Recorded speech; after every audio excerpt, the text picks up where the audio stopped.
Deuxième chose qu'on dit en Knesset Agdola, והעמידו תלמידים הרבה. כדעת בית הלל. כעניין ששנינו בית שמאי אומר, אין מלמדים אלא לתלמיד הגון, אין מחלוקת. בית שמאי et בית הלל, à quel genre d'élève on peut enseigner la Torah? Beth Shammai dit, on enseigne la Torah qu'à un élève qui est un goud, il est bon, Tsanoua, il n'a pas d'orgueil, Yireh Shamayim, fait attention aux mitzvot, Ve Kasher. Kasher, Mistama, comme maintenant dans les dérotes. Il n'a pas des dérotes qui sont tordues.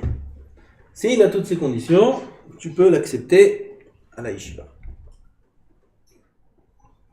Ça, c'est l'avis de Beth Shammai. Beth Hillel Omer, melamdim lekol adam. Non, on enseigne à tout le monde. Tout celui qui veut étudier la Torah, tu peux lui enseigner la Torah, à condition qu'il veuille étudier la Torah. Il veut des vacances à Jérusalem. Il veut étudier la Torah.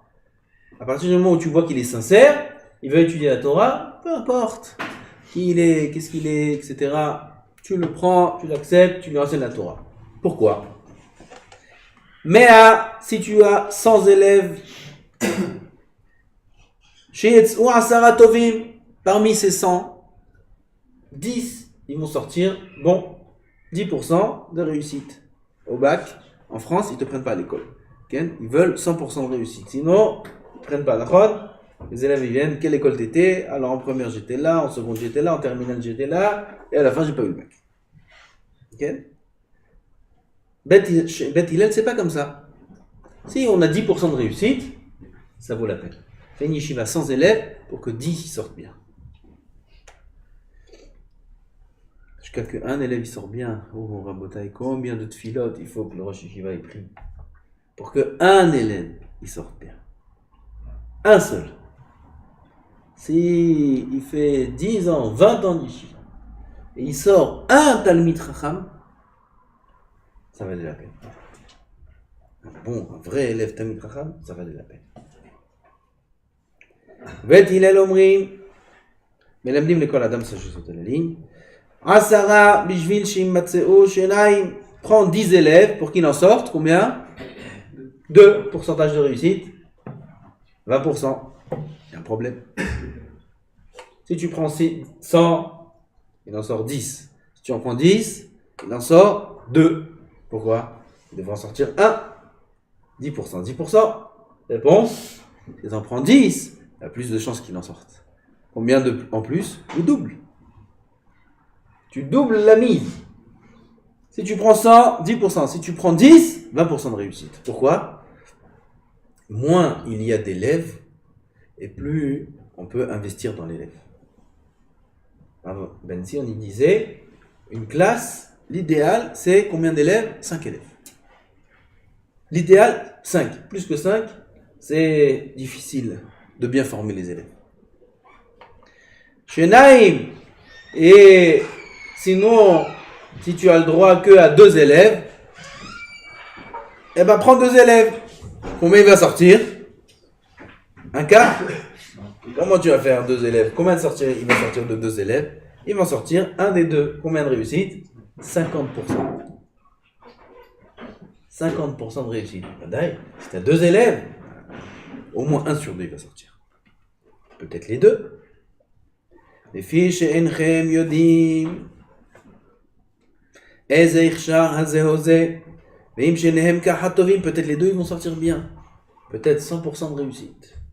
וכהוא מעשה של הלל, שכינס לכל תלמידיו.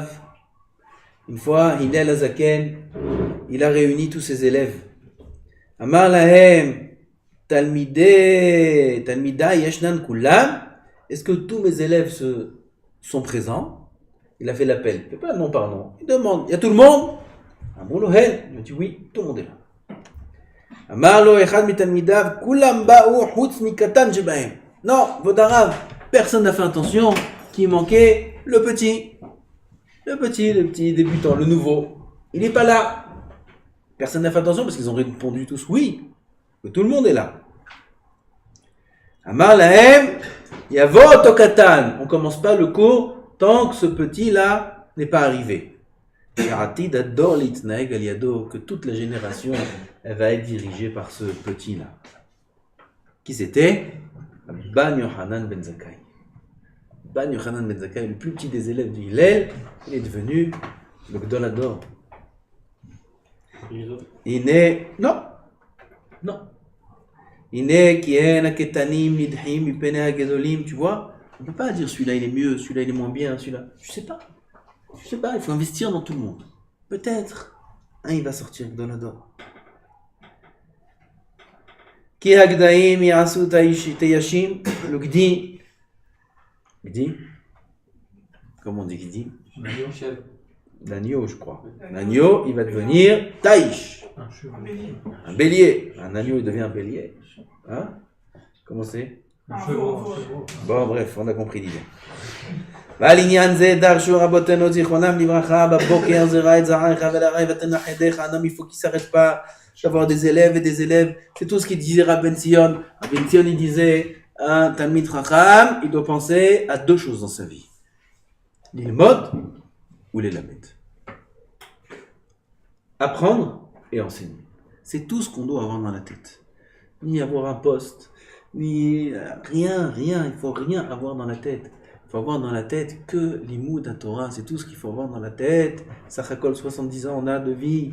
Qu'est-ce que tu mets dans ta tête? Hein? L'argent?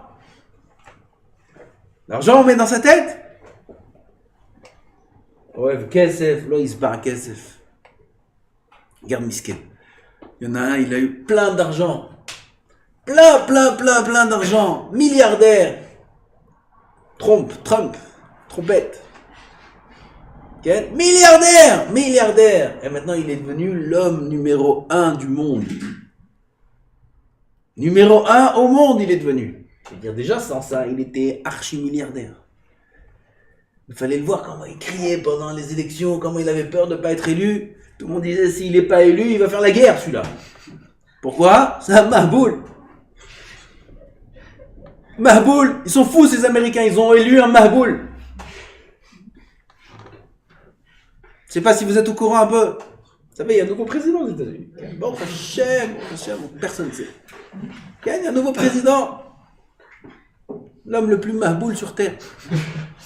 Président des États-Unis. Ils sont fous, Rabota, ils sont fous, je vous dis, ils sont fous. Ils s'expriment de façon grossière. C'est un fou. C'est un homme plein de ta'avot. Et Misken, il souffre. Oui, messieurs. Il souffre, cet homme milliardaire. Combien il a souffert pendant les élections? Si jamais il n'est pas élu, alors il a raté sa vie. Parce que le summum d'un homme, c'est d'arriver à être numéro 1 au monde. L'homme du monde, président des États-Unis. Après tout ce qu'il avait déjà de toute façon comme richesse colossale. Enfin, s'il n'a pas ça, c'est fini. Il était comme un chien enragé, il était pendant les élections. Si jamais il n'est pas élu. Ils avaient peur qu'il y ait une guerre civile après, si jamais il n'est pas élu. Bon, maintenant il est élu. Il est content. Maintenant il se plaint. Vous savez pourquoi il se plaint? Parce que jusqu'à maintenant, il avait un avion qui coûtait 100 millions de dollars. 100 millions de dollars, c'était son avion privé. Les ceintures, elles sont en or. En or, elles sont dans les ceintures. En or! Il a des robinets, des salles de bain dans l'avion, tout en marbre, et les robinets, ils sont en or. Or massif. Il appelait son avion Trump Force 1. Il y a Air Force 1, il y a Trump Force 1. Et maintenant, il est obligé, Misken, de prendre l'avion Air Force 1. C'est ça. Il descend de degré. Il descend de niveau. Jusqu'à maintenant, il habitait dans la tour Trump. Là-bas, il avait tout ce qu'il voulait. Maintenant, il doit vivre dans la petite maison blanche. C'est nul par rapport à sa maison. C'est un 2 étoiles. Il souffre. Comment je vais faire? Il a demandé, peut-être je peux vivre un petit peu là, un petit peu là. Il a interdit. Maintenant, jusqu'à maintenant, il ne travaillait pas le week-end. Maintenant, il doit travailler le week-end. Bref, toute sa vie maintenant, elle est devenue difficile. Botaï, même eux, ils souffrent. Qu'est-ce que vous croyez? Même eux, ils souffrent. Ohev Kesef, lo isba Kesef. Cet homme-là, il n'aura pas de répit dans sa vie. Il n'aura pas de calme, il n'aura pas de tranquillité, il n'aura pas de... Tranquille. Hein? Ils sont fous, les gens, Rabotai. Ils courent après les honneurs, ils mettent leur santé en l'air, leur vie en l'air. Ah ben nous, on n'a pas besoin de tout ça. Qu'est-ce qu'un ami veut? De l'argent? Regarde les exemples. Les hommes les plus fous d'argent au monde, combien leur vie, elle est bizarre. Combien ils sont tourmentés par les honneurs. S'ils ont, ils ont pas. Ils dorment pas la nuit. Pourquoi? Pour rien. Pour rien. Moi, tu prends pas du moussa.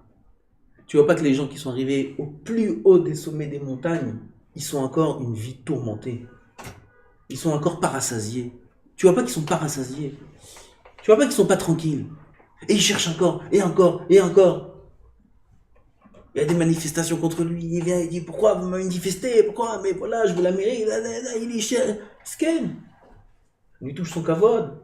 Et maintenant, il a encore plus de kavod. Alors, tout ce qu'on va faire une petite égratignure, ça lui fait encore plus mal. Parce que maintenant, il n'était pas président. Ah, tu lui dis, il est comme ça, il marche pas, il a tout le plaisir du monde. Maintenant, il est président. Chaque mot qu'on va dire sur lui, ça va lui faire mal. Ça souffre, il souffre. Tu prends pas du moussa.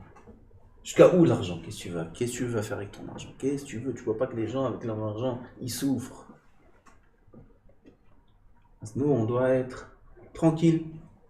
Comme une fois, je vous ai raconté, peut-être, quand j'ai raconté déjà, il y avait un, il pêchait tranquillement la pêche comme ça. Il était assis au bord du fleuve et il pêchait des poissons. Et il est venu ceux qui faisaient la campagne, c'était à l'époque Churchill ou je sais pas qui, pour devenir président. Ils tournaient comme ça au sein de la civilisation pour avancer leur campagne. Il me dit, bonjour monsieur, bonjour. Ah, bonjour monsieur, vous êtes sénateur? Oui, sénateur. Ah, bonjour, qu'est-ce que vous faites? Bah voilà, je pêche. Hein. Ah, qu'est-ce que tu pêches? Des petits poissons. Qu'est-ce que tu fais avec? Bah, je mange des petits poissons, je pêche, je mange.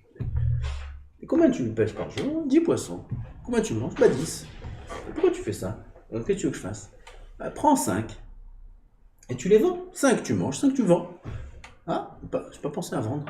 Et après, je fais quoi? Avec l'argent, tu vas gagner un petit peu de côté, tu vas acheter une grande canne à pêche. Plus loin, va aller. Avec ça, et quoi plus loin? Qu'est-ce que je fais? Bah, les poissons, ils sont plus grands. Plus tu vas loin, et plus les poissons, ils sont grands. Ah, et après, tu vas vendre des poissons plus chers, ils sont plus grands. Un plus grand tu manges, un plus grand tu vends. J'avais pas pensé, c'est vrai. Et après, tu vas avoir plus d'argent, tu peux acheter une petite barque. Avec la barque, tu peux aller au milieu du lac. Ah, c'est bien, et après, plus gros poisson.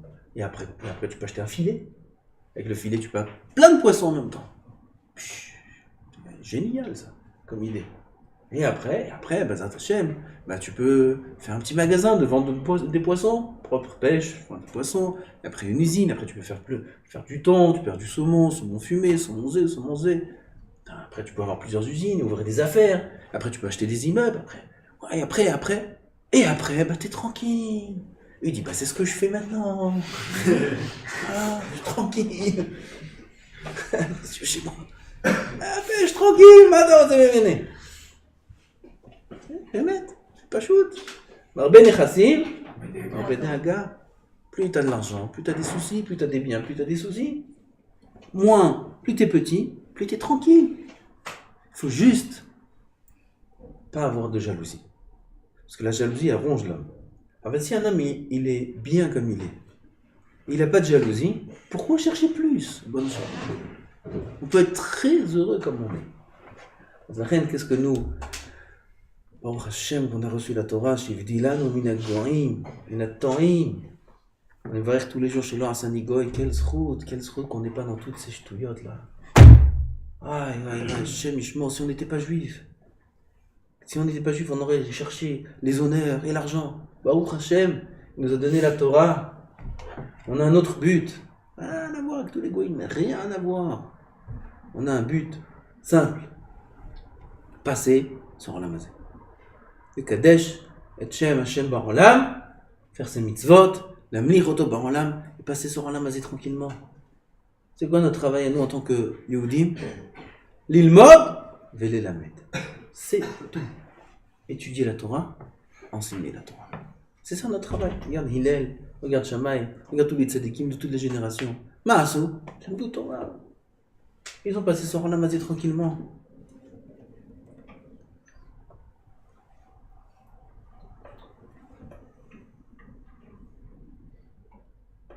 Ki hine harbot talmidim davar tov hu ad me'od. Uzchut gadol la Rav. C'est un grand zchut pour le Rav d'avoir des élèves et des élèves et des élèves. Ce qu'il a fait Chacham Ben Zion alav shalom toute sa vie. Ce qu'il a fait Rav Ovadia toute sa vie. Qui est des yeshivot, qui est des mikveh, qui est des kolelim, qui est des talmudei Torah. C'est ce qu'il a fait toute sa vie. Il prenait des bus, il allait du nord au sud, tout Eretz Israël pour aller de maison porte à porte. Il faisait pour parler aux parents de mettre leurs enfants dans les talmudei Torah. C'est ça son travail. Quel zchut il a aujourd'hui. Quel zchut il a dans le ciel. Tout Am Israël, le Olam Sfaradi, il existe grâce à lui, un homme. Avant lui, Olam Sfaradi c'était zéro. Lui il est venu, tout l'Olam Sfaradi, il a pris une soura, Baruch Hashem. On est fiers d'être Sfaradim. Alors on avait honte d'être Sfaradim. Ça s'appelle Frenkim. Okay? On a honte d'être Sfaradim. Aujourd'hui, Baruch Hashem, c'est une ma'ala. Sfaradi tahor. ספרדי קדוש, לומד בעיון, כמו חכם עובדיה, כמו חכם בן ציון. C'est זכות מעלה גדולה. Tout ça, c'est un homme qui a réussi à faire ça. Et c'est zchut il a dans le ciel. Nous aussi, on doit suivre ce chemin-là. Ce qui doit nous intéresser, c'est une chose, Rabotai, l'ilmod Torah. Et Bezat Hashem, après qu'on a bien étudié, vient l'étape où il faut enseigner la Torah.